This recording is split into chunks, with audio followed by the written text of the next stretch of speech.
तो बच्चों कैसे हैं आप सभी।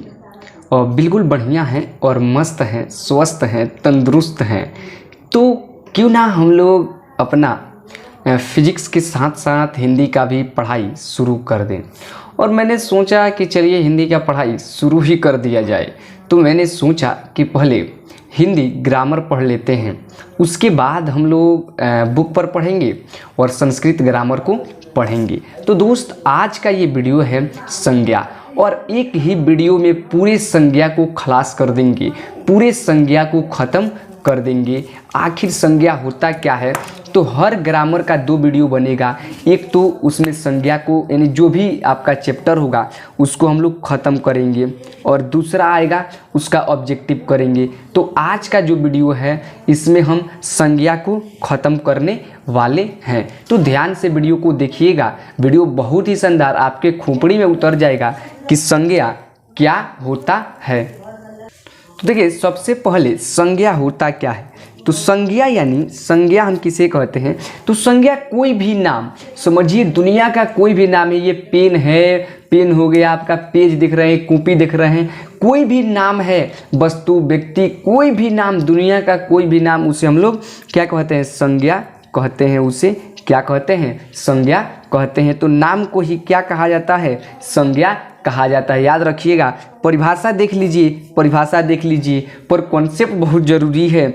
तो किसी व्यक्ति, वस्तु, स्थान, भाव के नाम को संज्ञा कहते हैं। यानी किसी भी व्यक्ति, वस्तु, स्थान या भाव हम कहते हैं ना कि दुखी हैं, खुश हैं, तो इस भाव के यानी सभी को हम लोग क्या कहते हैं, संज्ञा कहते हैं। लेकिन सिंपल में हमने यहाँ क्या कहा कि किसी भी नाम को हम लोग क्या कहते हैं, संज्ञा कहते हैं।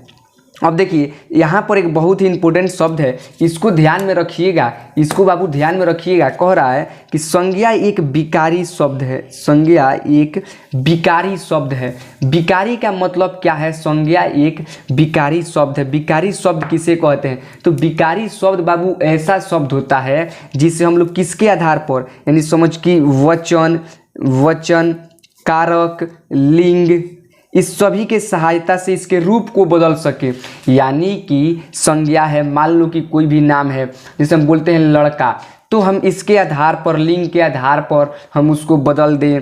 वचन के आधार पर एक वचन, द्विवचन, तो जैसे लड़का हम बोल दे लड़के, लड़का एक वचन है, लेकिन लड़के बोल दे, क्या बोल दे बाबू, लड़के, तो लड़के बहुवचन हो गया। हम इसका रूप बदल दिए कि नहीं, यानी लड़का से हम क्या कर दिए, लड़के कर दिए, तो इसका क्या हो गया, रूप बदल गया। तो इसे हम लोग क्या कहेंगे, इसे यानी कि कह देंगे कि संज्ञा एक विकारी शब्द है। विकारी यानी बाबू जिसका रूप बदला जा सके, जिसका रूप बदला जा सके, किसके आधार पर, यहाँ पर लिखा हुआ है, यहाँ पर लिखा हुआ।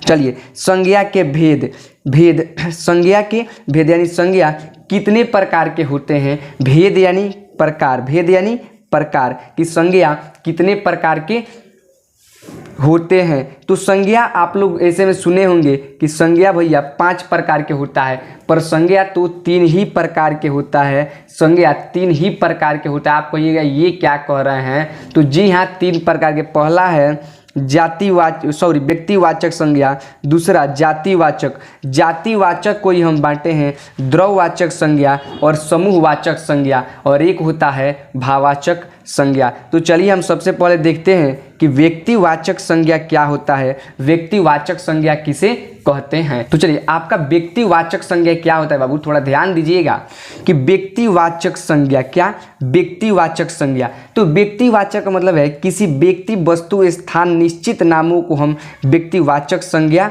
कहते हैं। यहाँ पर गिनते हैं या कहते हैं, यानी कि किसी भी नाम को हम लोग क्या कहते हैं, व्यक्तिवाचक संज्ञा कहते हैं। यानी कि किसी भी व्यक्ति यानी कि प्रॉपर नाम, किसी खास व्यक्ति का हम बात करें, किसी भी खास व्यक्ति, वस्तु, स्थान, जिस निश्चित नामों को, जिससे एक ही व्यक्ति के बारे में पता चले, यानी किसी खास के बारे में। हम अगर राम कहें तो पता चल रहा है कि राम कोई है। हम कह रहे हैं भारत तो पता चल रहा है कि भारत एक देश है। कह रहे हैं भारतीय तो यहाँ के लोगों के बारे में, यानी कि पता चल, रमेश एक लड़का के बारे में बात कर रहे हैं, यानी कि किसी भी खास व्यक्ति के बारे में बात करें तो उसे व्यक्तिवाचक संज्ञा कहते हैं। किसी भी खास व्यक्ति के बारे में बात हो तो उसे व्यक्तिवाचक संज्ञा कहा जाता है। नोट में यहाँ पर देखिएगा, नोट में है देशों के नाम, दिशाओं के नाम, समुद्रों के नाम, पुस्तकों एवं समाचार पत्रों के नाम, दिनों महीनों घटनाओं के नाम आदि इसमें आते हैं। किसमें? व्यक्तिवाचक संज्ञा में।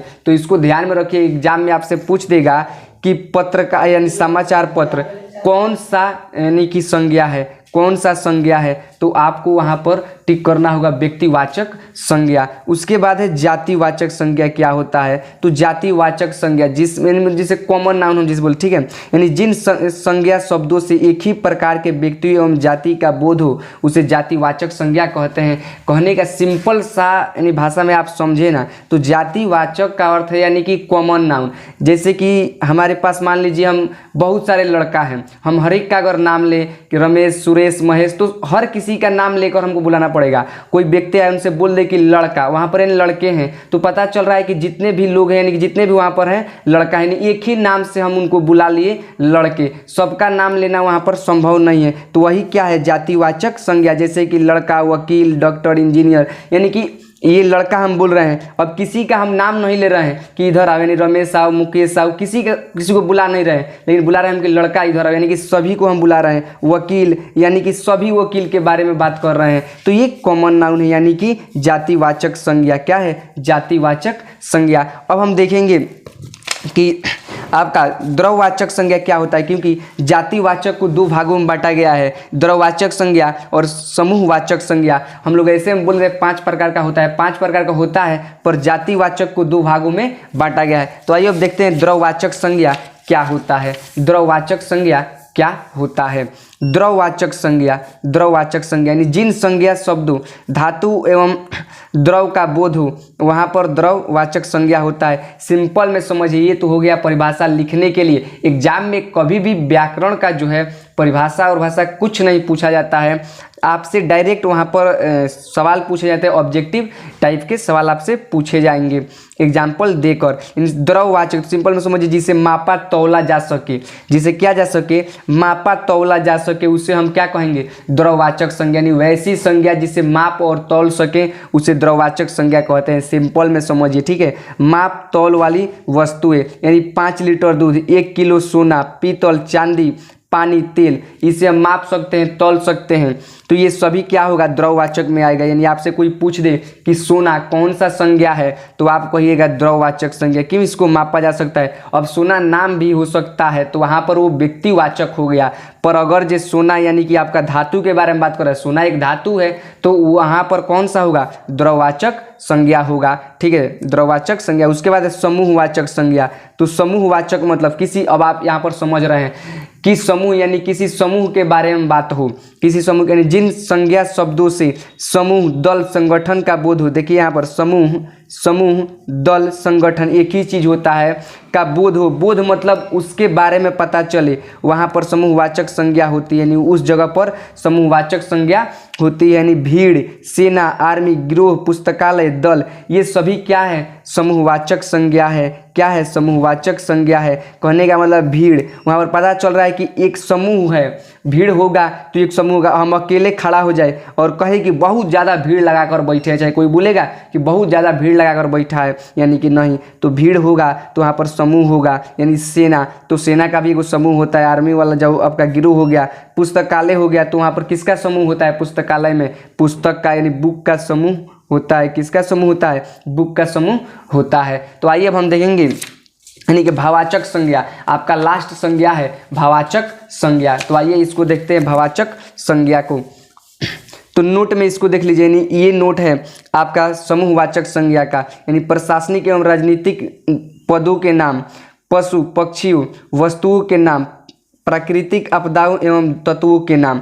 यानी कि समूहवाचक में ये याद रखिएगा, नोट से ही प्रश्न पूछे जाते हैं, जो नोट पॉइंट है, यानी प्रशासनिक एवं राजनीतिक पदों के नाम, यानी पशु, जो भी प्रशासनिक एवं राजनीतिक पद होंगे उनका नाम किस में आएगा? आपका यानी कि समूहवाचक संज्ञा में। और पशु, पक्षी, वस्तुओं के नाम, प्राकृतिक आपदाओं एवं तत्वों के नाम भी इसमें आ जाएंगे। उसके बाद भावाचक संज्ञा क्या होता है, तो भावाचक यहाँ पर समझ रहे हैं किसी भाव के बारे में पता चल रहा है, यानी जिन संज्ञा शब्दों से किसी व्यक्ति के गुण धर्म दशा के भाव का बोध हो वहाँ पर भावाचक संज्ञा होता है, यानी किसी के भाव के बारे में पता चले। जैसे बुढ़ापा, बुढ़ापा को हम तौल सकते हैं, माप सकते हैं नहीं, लेकिन ये एक भाव है, एक भाव है जिसे हम कह रहे हैं कि हाँ बुढ़ापा, यानी उसका बुढ़ापा आ गया।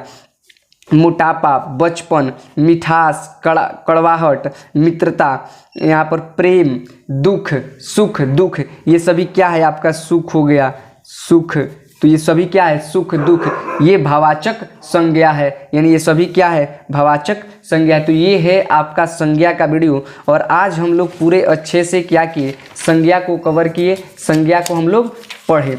ओके, इसके अगले वीडियो में यानी कि आपके व्याकरण में हर यानी 2 वीडियो आपको मिलेगा, 2 वीडियो मिलेगा। एक में आपका एक वीडियो में हम पूरा कॉन्सेप्ट देखेंगे, क्या कॉन्सेप्ट देखेंगे, ओनली कॉन्सेप्ट, और दूसरे वीडियो में उसका प्रैक्टिस करेंगे, क्या करेंगे प्रैक्टिस करेंगे, दूसरे वीडियो में उसका प्रैक्टिस करेंगे। तो हर यानी कि टॉपिक का 2 वीडियो आपको मिलेगा, एक तो जिसमें उसका फुल कॉन्सेप्ट होगा और दूसरा उसमें उसका प्रैक्टिस करेंगे। तो अगले वीडियो में हम संज्ञा का प्रैक्टिस करेंगे हम लोग, और संज्ञा में जितने भी सवाल एग्जाम में बनते हैं या बन सकते हैं उन सभी को हम कल के लेक्चर में देखेंगे। तो चलिए फिर मिलते हैं अगले वीडियो में, तब तक के लिए ओके बाय बाय, पढ़ाई करते रहिए, ऑल द बेस्ट।